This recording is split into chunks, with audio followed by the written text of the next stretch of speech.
30년 결혼 생활. 두 아이를 키우고 남편을 내조하며 평범하게 살아왔습니다. 그런데 어느 날 남편이 교통사고로 쓰러졌다는 전화를 받았습니다. 황급히 달려간 병원 중환자실 앞에서 낯선 여자가 울고 있었습니다. 그 옆에는 20대로 보이는 젊은 남녀 2명.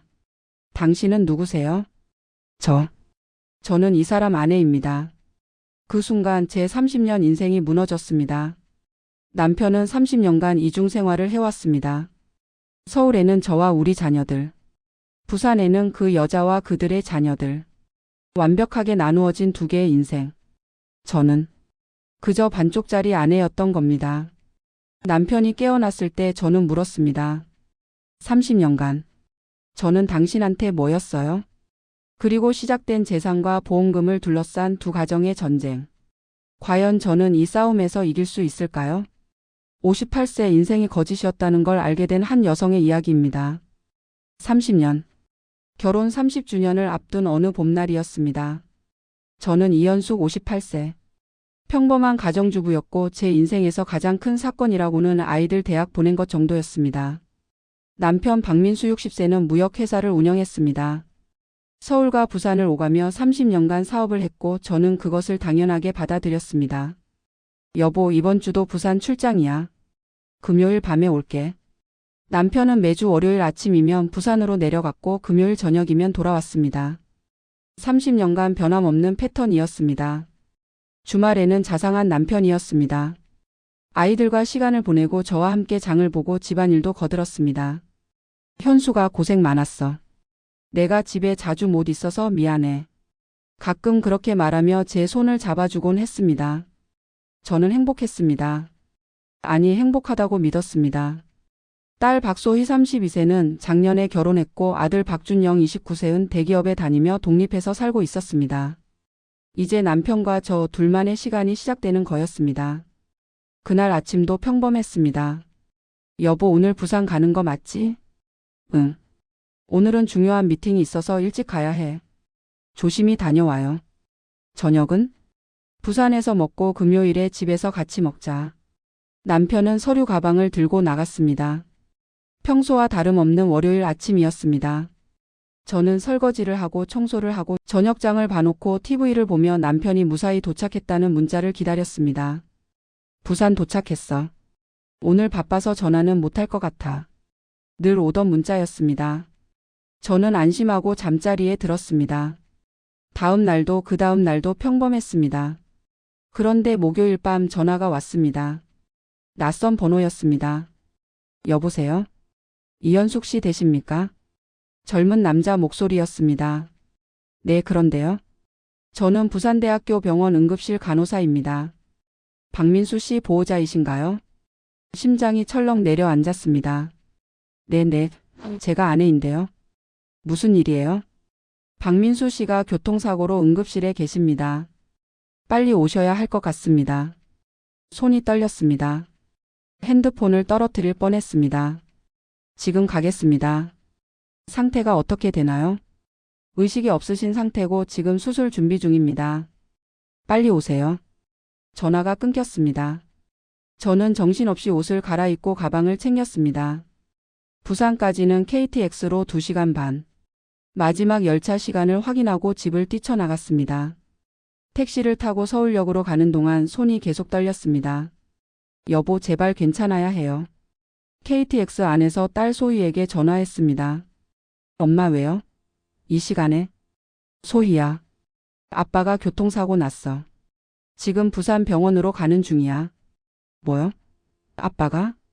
응. 엄마 혼자 먼저 갈게. 너랑 준영이는 내일 아침에 와. 네, 엄마. 조심해서 가세요. 전화를 끊고 창밖을 멍하니 바라봤습니다. 어둠 속을 달리는 기차. 남편은 괜찮을까요? 30년을 함께 산 사람. 제 인생의 전부였던 사람. 제발 무사하길. 부산역에 도착해서 택시를 타고 병원으로 향했습니다. 밤 11시가 넘은 시각이었습니다. 병원 응급실은 사람들로 북적였습니다. 박민수 환자 보호자입니다. 간호사가 저를 안내했습니다. 3층 중환자실 앞으로 가세요. 지금 수술 중이십니다. 엘리베이터를 타고 3층으로 올라갔습니다. 중환자실. 형광등 불빛이 차갑게 빛나는 복도. 그리고 그곳에 한 여자가 울고 있었습니다. 50대 중반으로 보이는 여자가 벤치에 앉아 고개를 숙이고 흐느끼고 있었고 그 옆에는 20대로 보이는 젊은 남녀 2명이 서 있었습니다. 저는 간호사에게 물었습니다. 박민수 환자는? 가족분들 저기 계세요.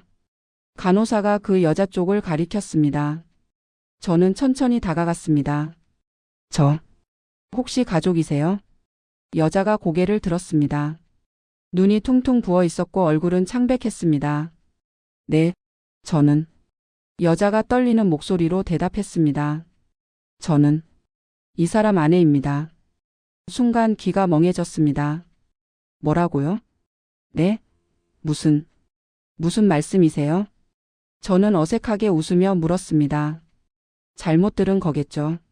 제가 박민수 씨 아내예요. 여자가 다시 한번 또박또박 말했습니다. 아니 그게 무슨. 제가 아내인데요. 제 목소리가 떨렸습니다. 여자도 당황한 표정으로 저를 쳐다봤습니다. 네? 그게 무슨. 그때 젊은 남자가 나섰습니다. 저희 어머니가 박민수 씨 아내 맞습니다. 저는 아들이고요. 저도 박민수 씨 아내예요. 30년 전에 결혼했어요. 저도 질 수 없었습니다. 젊은 여자가 말했습니다. 저희 엄마도 30년 전에 결혼하셨는데요. 그 순간이었습니다. 수술실 문이 열리며 의사가 나왔습니다. 보호자 2분 다 계시네요. 의사의 말. 2분. 2명의 보호자. 저는 그 자리에 굳어버렸습니다. 이게 무슨 일이죠? 여자는 저를 보며 떨리는 목소리로 물었습니다. 정말 당신도 이 사람 아내세요? 저는 고개를 끄덕였습니다. 여자의 얼굴이 하얗게 질렸습니다. 그럼 우리가. 말을 잇지 못했습니다. 의사가 말했습니다. 환자는 수술은 잘 끝났습니다만 아직 의식이 돌아오지 않았습니다. 24시간 지켜봐야 합니다. 저는 의사의 말이 귀에 들어오지 않았습니다. 눈앞에 여자만 보였습니다. 이 사람도 남편의 아내라고? 30년 전에 결혼했다고? 그럼 저는 뭐죠? 저희 결혼은 뭐였죠? 다리에 힘이 풀려 벤치에 주저앉았습니다. 여자도 마찬가지였습니다. 그녀도 멍한 표정으로 저를 바라보고 있었습니다. 중환자실 형광등 불빛 아래 2명의 아내 그리고 4명의 자녀들 모두가 같은 남자를 기다리고 있었습니다. 정말이지 이게 대체 무슨 일인가요? 새벽 2시. 중환자실 복도는 조용했습니다. 저와 그 여자 그리고 4명의 젊은이들이 말없이 앉아 있었습니다. 의사는 내일 아침에 다시 상태를 봐야 한다며 들어갔고 우리만 남았습니다. 저는 그 여자를 힐끔 쳐다봤습니다. 50대 중반으로 보였습니다. 단정한 외모, 수수한 옷차림. 평범한 주부처럼 보였습니다. 저랑 비슷했습니다. 여자도 저를 쳐다봤습니다. 우리의 눈이 마주쳤고 동시에 고개를 돌렸습니다. 침묵이 흘렀습니다. 얼마나 지났을까요? 여자가 먼저 입을 열었습니다. 이름이 뭐세요? 떨리는 목소리였습니다. 이현숙이요. 저는 강수진입니다. 강수진. 처음 듣는 이름이었습니다. 언제 결혼하셨어요? 제가 물었습니다. 목소리가 갈라졌습니다. 30년 전이요. 1994년 5월. 가슴이 철렁했습니다. 저도 1994년 5월이에요. 네? 수진 씨가 얼굴이 하얗게 질렸습니다. 5월 며칠이세요? 5월 7일이요. 저는 5월 14일이에요. 일주일 차이. 남편은 저와 결혼하고 일주일 뒤에 또 다른 여자와 결혼했던 겁니다. 손이 떨렸습니다. 결혼은 어디서 하셨어요? 수진 씨가 물었습니다. 서울이요. 강남에 있는 웨딩홀에서. 저는 부산이요. 해운대에 있는. 말을 잇지 못했습니다. 서울과 부산. 완벽하게 나누어진 2개의 결혼식. 그럼 자녀는? 제가 다시 물었습니다. 아들, 딸 하나씩이요. 아들이 25살, 딸이 23살. 수진 씨가 옆에 서 있는 젊은이들을 가리켰습니다. 저도 말했습니다. 저도. 딸, 아들 하나씩이에요. 딸이 32살, 아들이 29살. 우리는 서로를 바라봤습니다. 똑같았습니다. 결혼 시기도 자녀 구성도.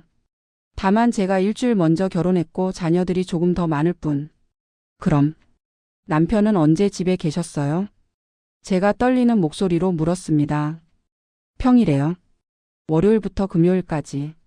주말엔 서울 출장 간다고. 수진 씨의 말에 눈앞이 캄캄해졌습니다.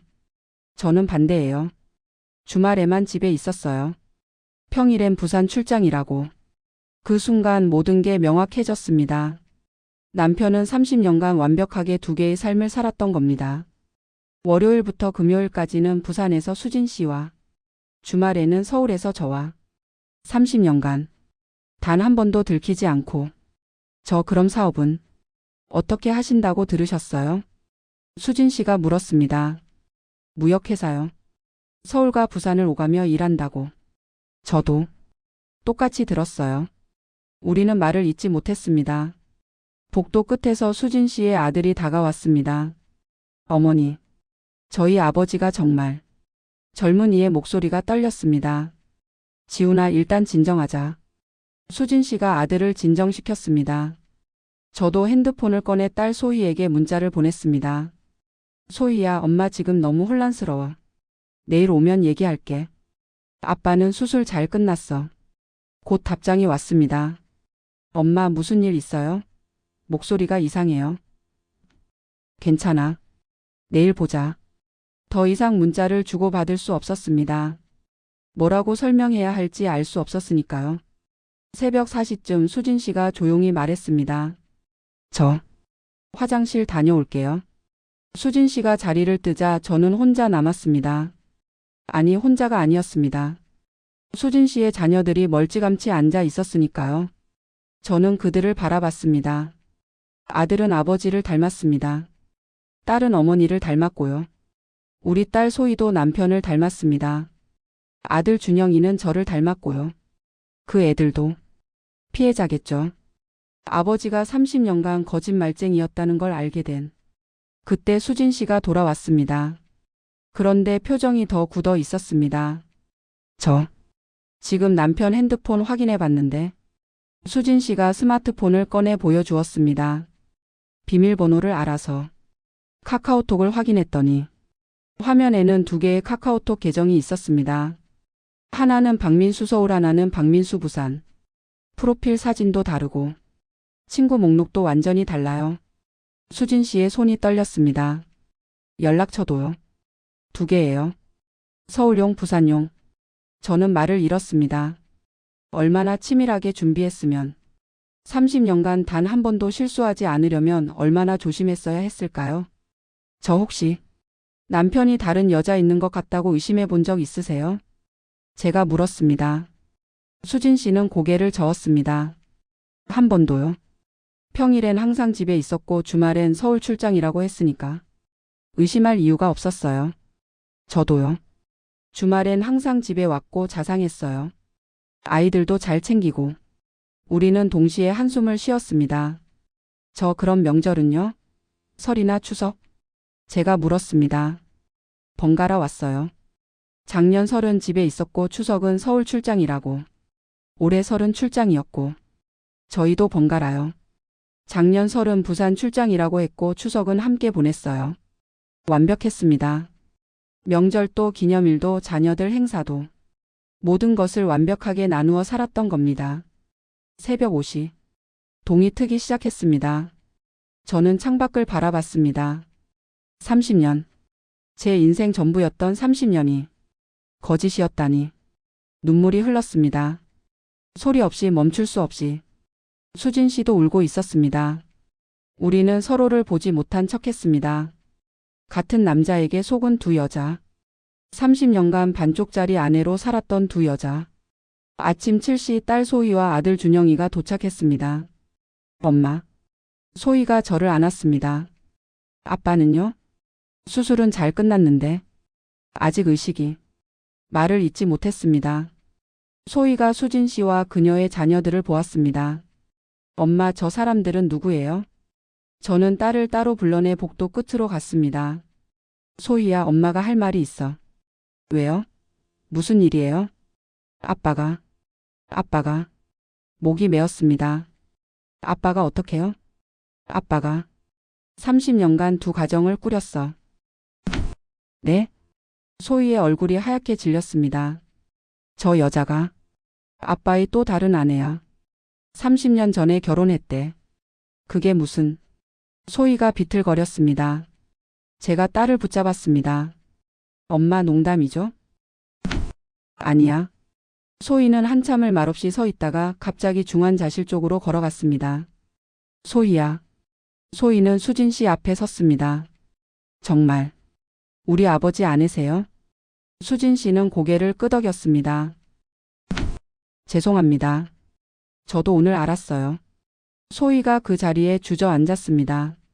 준영이도 상황을 파악하고는 얼굴이 굳었습니다. 중환자실 복도.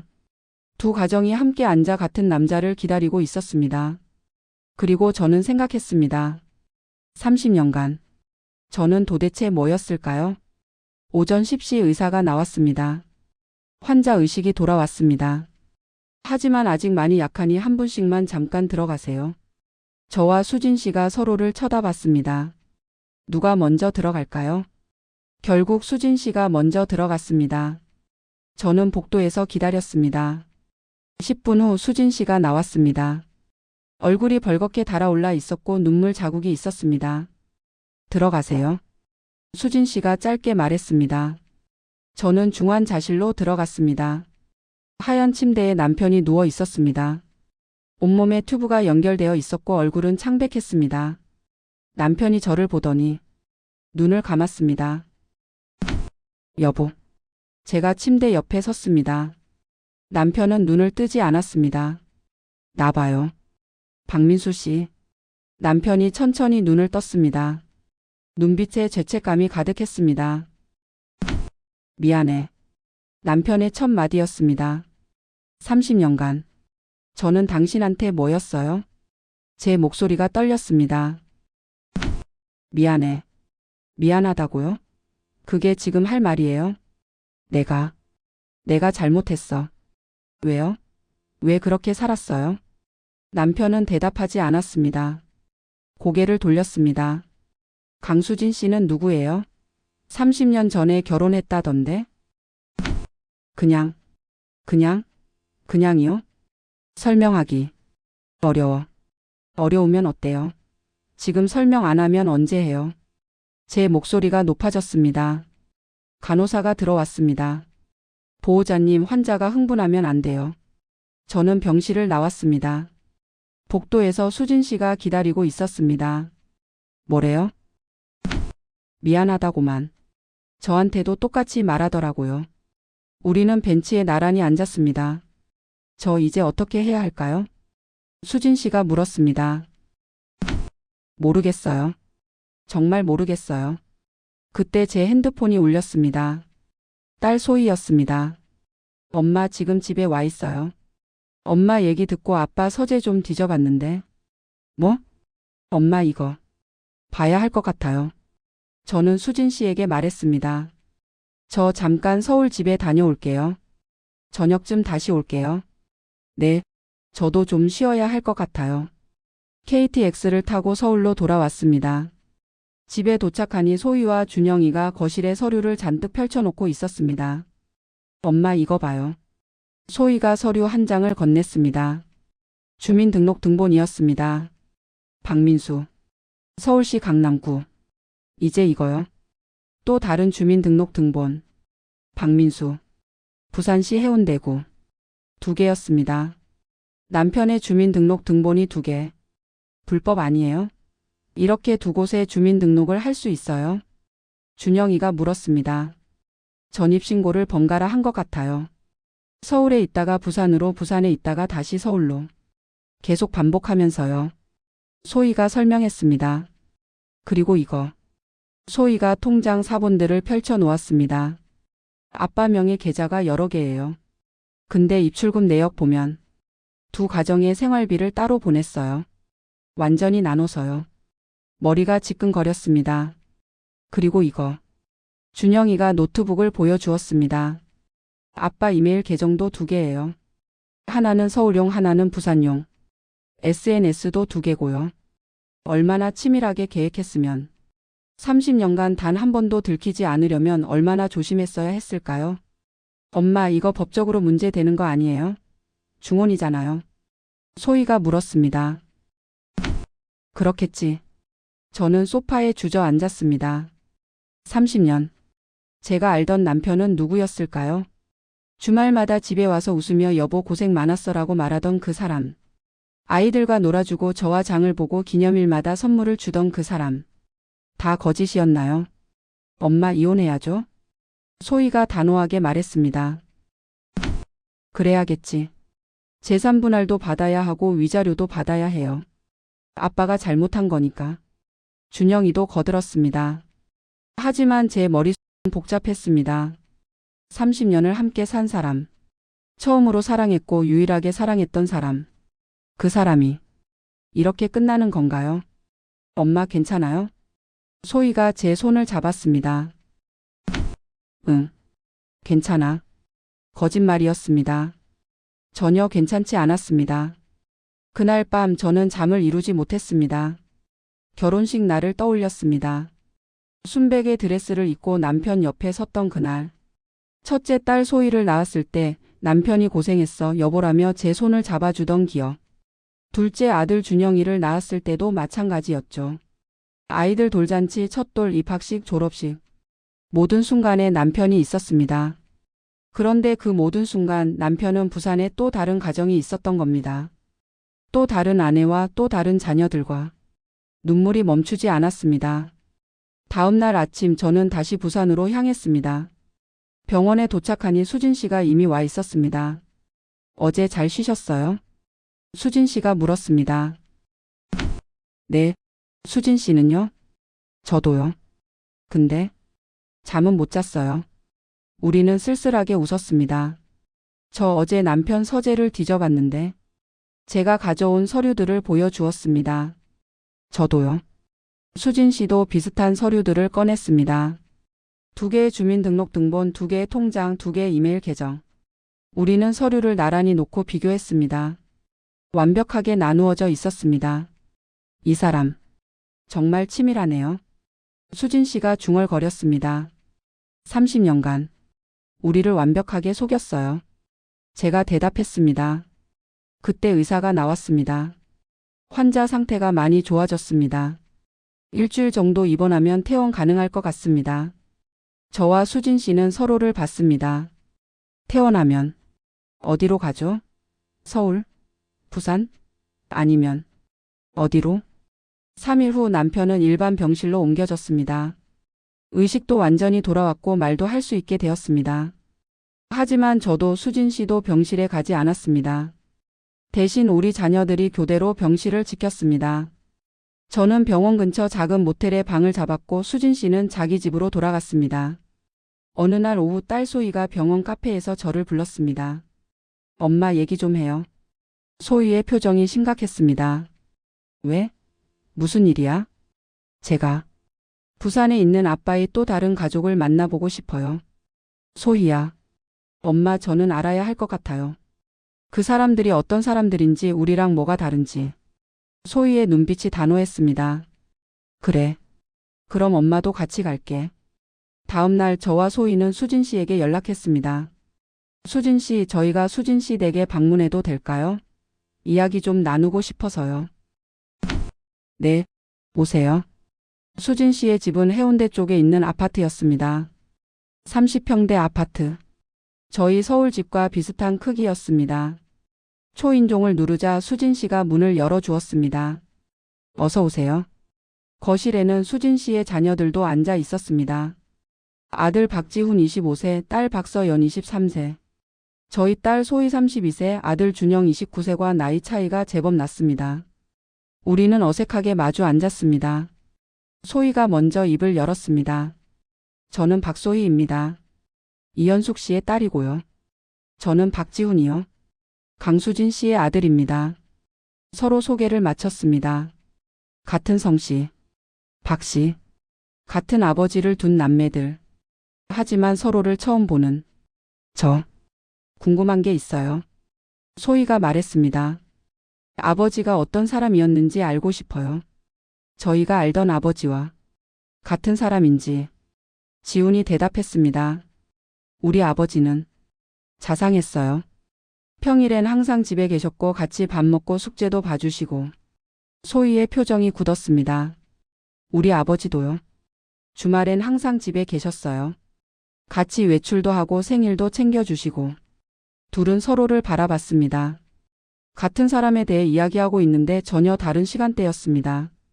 수진 씨의 딸 서연이 말했습니다. 아버지가 정말 서울에도 가족이 있었다는 게 믿기지 않아요. 전혀 그런 느낌이 없었거든요. 준영이가 대답했습니다. 저희도요. 아버지가 부산에 가족이 있었다니. 상상도 못했어요. 우리는 한참을 이야기했습니다. 각자가 알고 있던 박민수에 대해. 놀랍게도 두 가정에서의 남편은 거의 똑같았습니다. 자상하고 책임감 있고 가족을 사랑하는 아버지. 다만 시간대만 달랐을 뿐. 근데 명절은 어떻게 하셨어요? 소희가 물었습니다. 번갈아 왔어요. 작년 설은 집에 계셨고 추석은 출장이라고. 저희는 반대였어요. 작년 설은 출장이었고 추석은 함께. 완벽했습니다. 30년간 단 한 번도 겹치지 않게 일정을 조율했던 겁니다. 그때 소희가 감정이 북받쳐 올랐습니다. 이게 말이 돼요? 어떻게 사람이 이럴 수 있어요? 소희의 목소리가 떨렸습니다. 30년간 우리한테 거짓말만 하고. 우리가 뭐예요? 그냥 장난감이에요? 지훈도 고개를 숙였습니다. 저희도 배신감이 커요. 아버지를 믿었는데. 수진 씨가 말했습니다. 애들아 진정해. 우리 모두 피해자야. 근데 엄마도 이현숙 씨도 피해자잖아요. 아빠가 제일 나쁜 거예요. 서연이 울먹였습니다. 저는 아이들을 바라봤습니다. 우리 아이들도 수진 씨 아이들도 모두 상처받았습니다. 아버지에 대한 신뢰가 무너졌습니다. 애들아 우리 어른들이 해결할게. 너희는 너무 힘들어하지 마. 제가 말했습니다. 하지만 소희는 고개를 저었습니다. 아니에요 엄마. 저도 알아야 해요. 우리 가족에게 무슨 일이 일어났는지. 그날 밤 저와 수진 씨는 단둘이 카페에 앉았습니다. 우리 이제 어떻게 해야 할까요? 수진 씨가 물었습니다. 이혼해야죠. 당연히. 그럼 재산은요? 저도 30년을 살았는데 아무것도 못 받으면. 저도요. 제 30년이 헛되게 할 수는 없어요. 우리는 서로를 봤습니다. 경쟁자였지만 동시에 같은 처지였습니다. 저 제안이 있어요. 제가 말했습니다. 우리 싸우지 말아요. 우리끼리 싸우면 변호사들만 배 불러요. 수진 씨가 고개를 끄덕였습니다. 그럼 어떡해요? 일단 남편한테서 최대한 받아내요. 재산 분할 위자료 전부. 그리고 우리끼리 나눠요. 좋아요.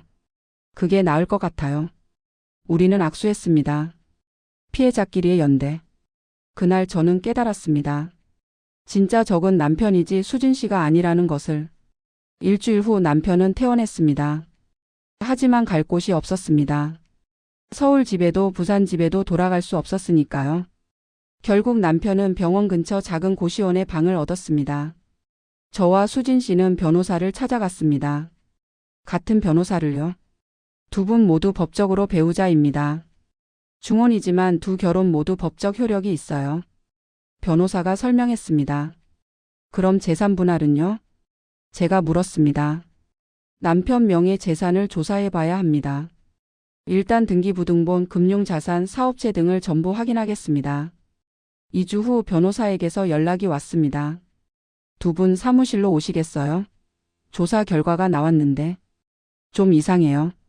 저와 수진 씨는 함께 변호사 사무실로 갔습니다. 박민수 씨 명의로 된 재산이 거의 없습니다. 네? 그게 무슨? 부동산은 서울 아파트 하나, 부산 아파트 하나뿐이고 그것도 대출이 많이 남아 있어요. 금융 자산도 거의 없고요. 그럴 리가요. 남편이 30년간 사업했는데. 수진 씨가 항변했습니다. 사업체를 조사해봤더니 페이퍼 컴퍼니예요. 실제 운영은 제3자 명의로 되어 있고 박민수 씨는 명의만 빌려준 거죠. 그럼 돈은 어디로 간 거예요? 제가 물었습니다. 그걸 지금 추적 중입니다. 일단 해외 계좌로 빠져나간 흔적이 있고 머리가 지끈거렸습니다. 30년간 돈을 빼돌렸다는 얘기였습니다. 그리고 또 한 가지 문제가 있습니다.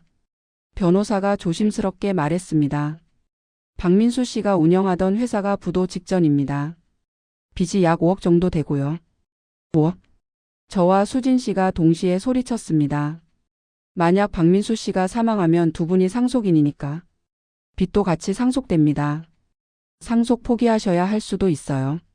눈앞이 캄캄해졌습니다. 30년을 함께 살았는데 남은 건 빚뿐이라니. 그날 저와 수진 씨는 남편이 있는 고시원으로 찾아갔습니다. 남편은 좁은 방에서 소파에 누워 있었습니다. 많이 여유어 있었습니다. 재산이 어디 있어요? 제가 단도직입적으로 물었습니다. 남편은 눈을 피했습니다. 없어. 거짓말 마세요. 30년간 벌었는데 어떻게 없어요? 수진 씨도 목소리를 높였습니다. 사업 실패했어. 다 날렸어. 언제요? 우리한테는 사업 잘 된다고 했잖아요. 10년 전부터. 남편이 작은 목소리로 말했습니다. 10년 전부터 사업이 안 됐어. 빚이 계속 늘어나고. 그래서 두 집 유지하는 것도 힘들었어. 그럼 왜 말 안 했어요? 말하면 너희가 떠날 것 같아서. 남편의 눈에 눈물이 고였습니다. 나는 두 가정 다 지키고 싶었어. 너희 둘 다 사랑했거든. 저는 비웃음이 나왔습니다. 사랑? 그게 사랑이에요? 30년간 거짓말하는 게? 미안해. 정말 미안해. 미안하다고 해결돼요? 우리 30년 돌려줄 수 있어요? 수진 씨도 울먹였습니다. 남편은 고개를 숙였습니다. 재산. 정말 하나도 없어요? 제가 다시 물었습니다. 남편이 잠시 망설이다가 말했습니다. 하나 있어. 대구의 작은 상가 건물. 대구? 저와 수진 씨가 서로를 봤습니다. 그건 누구 명의예요? 다른 사람 명의. 누구요? 최은미. 그게 누구예요? 남편이 한참을 망설이다가 입을 열었습니다. 나랑 15년 전부터 같이 산 사람. 그 순간 시간이 멈춘 것 같았습니다. 뭐라고요? 대구에 또 다른 여자가 있어. 15년 전부터. 저는 그 자리에서 비틀거렸습니다. 수진 씨가 저를 붙잡아 주었습니다. 당신 미쳤어요? 수진 씨가 소리쳤습니다. 우리 둘로도 모자라서. 또? 남편은 아무 말도 하지 못했습니다. 저는 고시원 방을 나왔습니다. 복도를 걸어 내려가는데 다리에 힘이 풀려 주저앉았습니다. 이중 생활이 아니었습니다. 삼중 생활이었습니다. 30년간 두 아내와 살면서 중간에 세 번째 여자까지 만났던 겁니다. 수진 씨도 복도에 주저앉아 울고 있었습니다. 우리는 서로를 바라봤습니다. 우리 완전히 당했네요. 수진 씨가 쓴 웃음을 지었습니다. 그러게요. 그날 밤 저는 변호사에게 전화했습니다. 대구의 최은미라는 사람 찾아주세요. 그 사람 명의로 된 재산도 확인해 주시고요. 알겠습니다. 바로 조사하겠습니다. 3일 후 최은미 50세가 부산으로 찾아왔습니다. 병원 로비에서 저 수진 씨 그리고 은미 씨가 마주 앉았습니다. 은미 씨는 50대 초반으로 보였습니다. 저나 수진 씨보다 젊었습니다. 저도 오늘 알았어요. 민수 씨한테 다른 가족이 있다는 거. 은미 씨가 떨리는 목소리로 말했습니다. 15년간. 저는 사실혼 관계였어요. 민수 씨가 사업 때문에 결혼은 못한다고 해서 기다렸어요. 자녀는요? 제가 물었습니다. 아들 하나 있어요. 중학교 2학년. 저는 눈을 감았습니다. 3명의 아내, 7명의 자녀들. 이게 한 남자가 만든 가족이었습니다. 병원 로비는 순간 아수라장이 되었습니다. 15년이나요? 그럼 당신도 알고 있었던 거 아니에요? 수진 씨가 은미 씨에게 따졌습니다. 아니에요. 저는 몰랐어요. 민수 씨가 사업가라고만 했지 결혼했다는 말은 안 했어요. 그럼 15년 동안 한 번도 의심 안 했어요? 제가 물었습니다. 의심은 했어요. 주말마다 서울, 부산 출장 간다고 했을 때. 근데 저도 민수 씨를 사랑했어요. 믿고 싶었어요. 은미 씨가 울먹였습니다. 저는 한숨을 쉬었습니다. 우리 셋 다 피해자였습니다. 같은 남자에게 속은. 재산은요? 당신 명의로 된 상가 건물 있다던데요? 수진 씨가 물었습니다. 네, 대구에 작은 건물 하나 있어요. 근데 그것도 대출이 많이 남아 있어요. 그럼 다른 재산은요? 없어요. 민수 씨가 사업 실패했다고 해서. 제가 아르바이트 하면서 생활비 벌었어요. 우리는 말을 잃었습니다. 남편은 새 가정을 유지하면서도 재산은 빼돌리고 빚만 남긴 겁니다.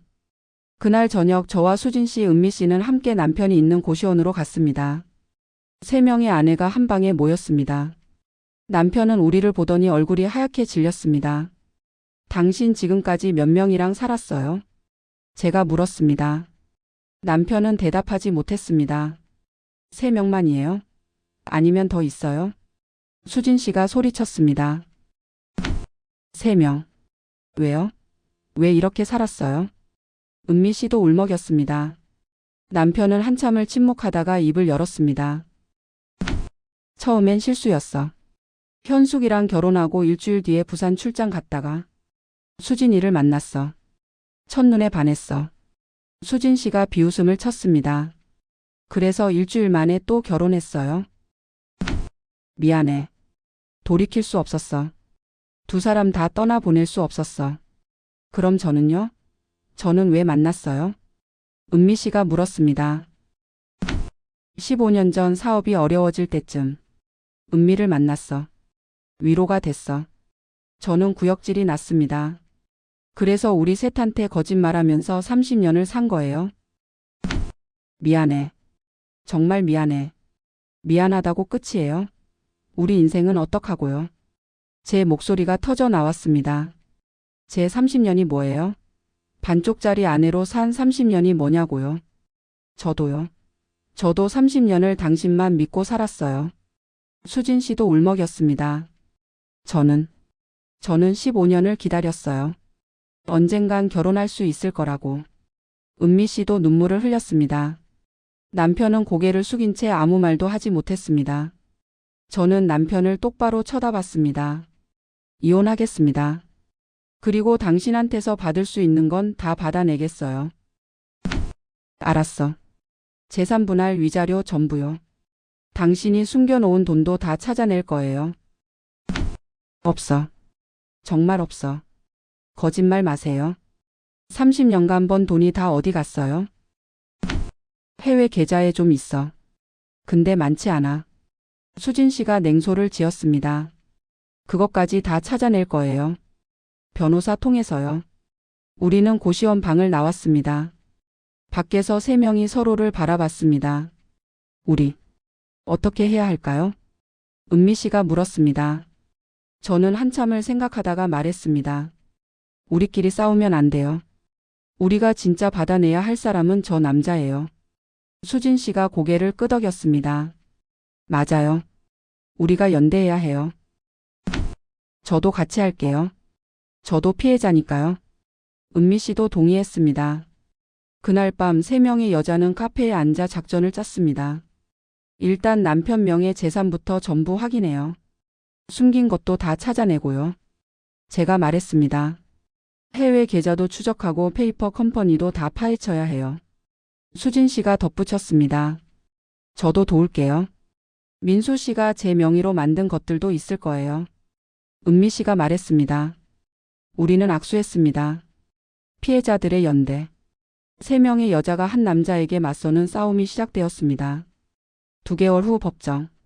저 수진 씨, 은미 씨는 나란히 앉아 있었습니다. 반대편에는 남편 박민수와 그의 변호사가 앉아 있었습니다. 판사가 입장했습니다. 이혼 및 재산분할 청구 사건을 시작하겠습니다. 저희 변호사가 일어섰습니다. 재판장님, 피고 박민수는 30년간 3명의 여성을 기만하며 2중, 3중 생활을 해왔습니다. 변호사는 증거들을 제출했습니다. 2개의 주민등록등본, 3개의 가정, 7명의 자녀들. 뿐만 아니라 피고는 30년간 벌어들인 재산을 해외 계좌와 페이퍼 컴퍼니를 통해 은닉했습니다. 변호사는 해외 송금 내역과 페이퍼 컴퍼니 서류를 제출했습니다. 2개월간 우리가 추적한 모든 증거들이었습니다.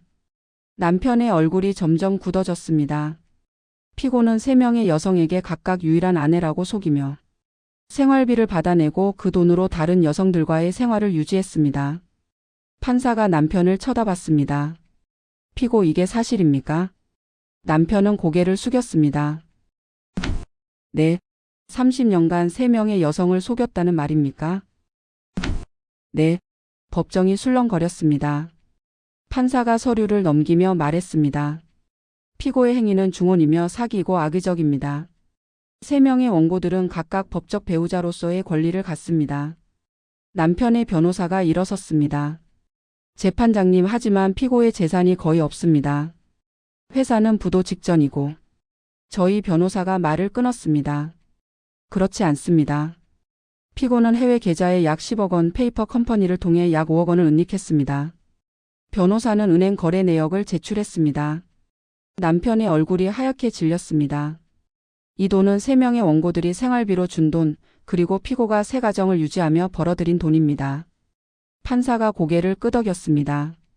증거가 명확하군요. 재판은 우리에게 유리하게 진행되었습니다. 마지막 변론에서 저는 증언대에 섰습니다. 원고 하실 말씀 있으십니까?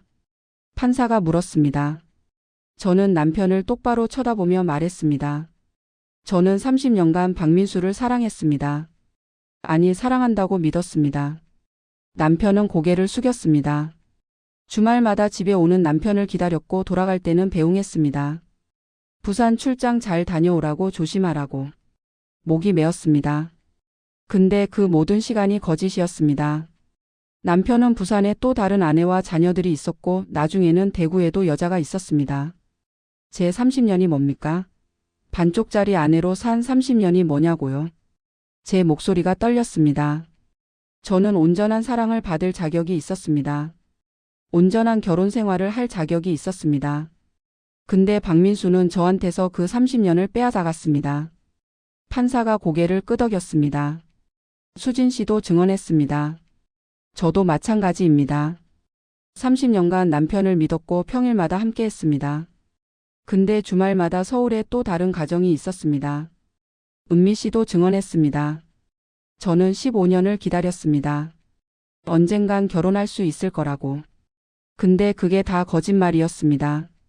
3명의 여자가 모두 증언을 마쳤을 때 법정은 조용했습니다.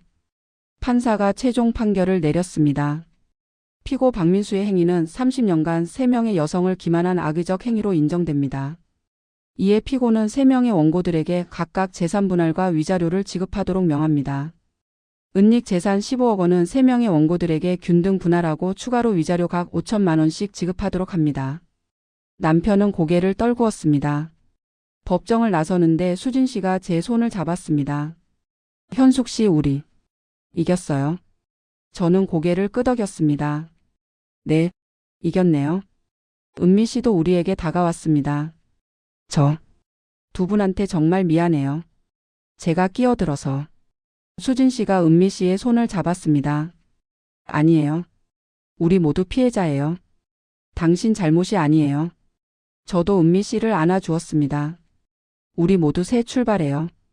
이제 3명의 여자는 법원 앞에서 서로를 안았습니다. 같은 남자에게 속았지만 결국 서로를 살렸습니다. 그날 밤 저는 딸 소희에게 전화했습니다. 소희야, 재판 이겼어. 진짜요? 엄마. 응. 이제 엄마 새로 시작할 수 있을 것 같아. 엄마 잘하셨어요. 정말 자랑스러워요. 전화를 끊고 저는 창밖을 바라봤습니다. 59세. 늦은 나이지만 이제 시작입니다. 진짜 제 인생의 시작. 1년 후. 저는 서울 홍대 근처에 작은 카페를 열었습니다. 현숙의 하루라는 이름을 붙였습니다. 재산 분할과 위자료로 받은 돈으로 작은 가게를 마련했고 커피를 배우며 새로운 삶을 시작했습니다. 카페는 작았지만 제 공간이었습니다. 아침에 일어나 카페 문을 열고 손님을 맞이하고 커피를 내리는 일상. 단순했지만 행복했습니다. 어느 토요일 오후 딸 소희가 카페에 들렀습니다. 엄마 장사 잘 돼요? 응.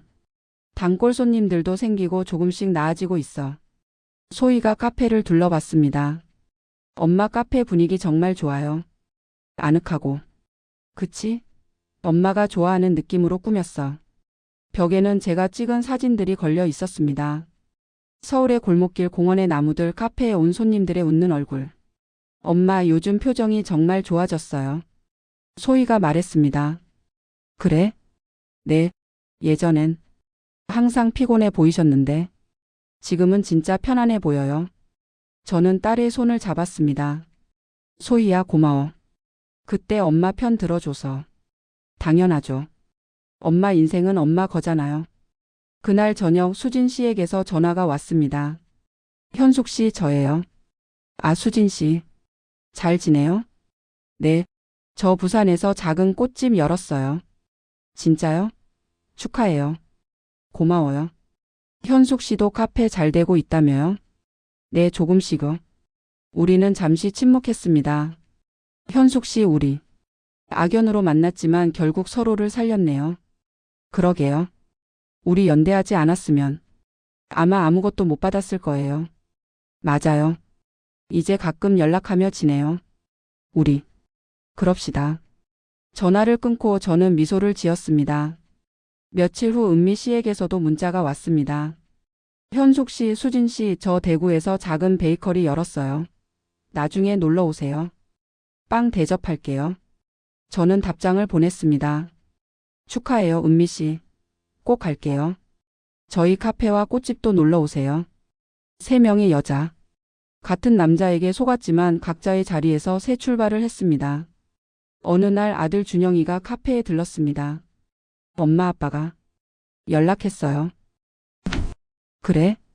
네, 만나고 싶다고. 저는 잠시 생각하다가 고개를 저었습니다. 아직은 아닌 것 같아. 네, 엄마가 원하실 때 하세요. 남편은 지금 혼자 작은 쪽방에서 살고 있다고 들었습니다. 재산도 다 잃고 가족도 다 잃고 불쌍하다는 생각도 들었습니다. 하지만 용서는 아직 할 수 없었습니다. 어쩌면 평생 못할지도 모릅니다. 하지만 그것도 괜찮았습니다. 용서하지 않을 권리도 제게 있으니까요. 어느 가을날 저는 수진 씨, 은미 씨와 함께 여행을 떠났습니다. 제주도로. 3명의 여자가 렌터카를 타고 제주를 돌아다녔습니다. 바다를 보고 맛있는 음식을 먹고 사진을 찍고 웃었습니다. 우리 사진 찍어요. 은미 씨가 말했습니다. 3명이 나란히 서서 셀카를 찍었습니다. 사진 속 우리는 모두 웃고 있었습니다. 주름이 있었지만 그 주름 너머로 진짜 행복이 보였습니다. 현숙 씨, 우리 잘 살고 있죠? 수진 씨가 물었습니다. 네, 잘 살고 있어요. 나이 들어서 새로 시작하는 게 쉽진 않은데. 우리 해냈어요. 맞아요.